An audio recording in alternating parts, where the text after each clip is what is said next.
الرابح فيصل مندوب الولاية للأمن الطرق بولاية الشرق. في إطار الحملة التحسيسية اللي تقوم بها وزارة الداخلية والجماعات المحلية والهيئة العمرانية عبر المندوبية الوطنية للطرق بمناسبة موسم الاصطياد، هذا العام اخترنا شعار بالتأني للعطلات المحلي.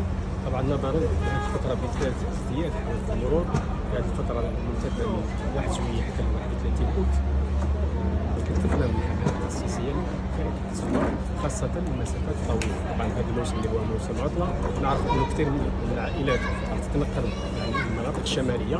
الطريق الوطني راه هذا يعرف حركية كبيرة في هذه الفترة بالذات، ولهذا خلال هذه الحملة التحسيسية نقدم نصائح وإرشادات لفائدة يعني مستعملي الطريق خاصة في سياق فترة من الحرارة مرتفعة في المناطق الجنوبية.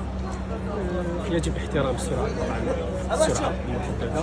يجب أيضا التجاوزات الخطيرة. كثير من حوادث المرور يعني لازم يعرف وين يتجاوز، يحترم يعني شروط التجاوز.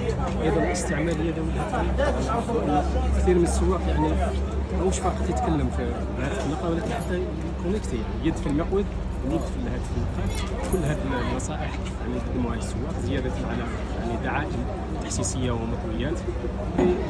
ربما الهدف المرجو من هذه الحملة التحسيسية هو دائما نشر الوعي المروري وترسيخ الثقافة المرورية لدى السواق. أنا نتمنى إن شاء الله السلامة لكل سواقنا، إن شاء الله يراقبوا بخير وبخير. الهدف المقصود الرئيسي هو مجابهة ظاهرة الحوادث. شكرا.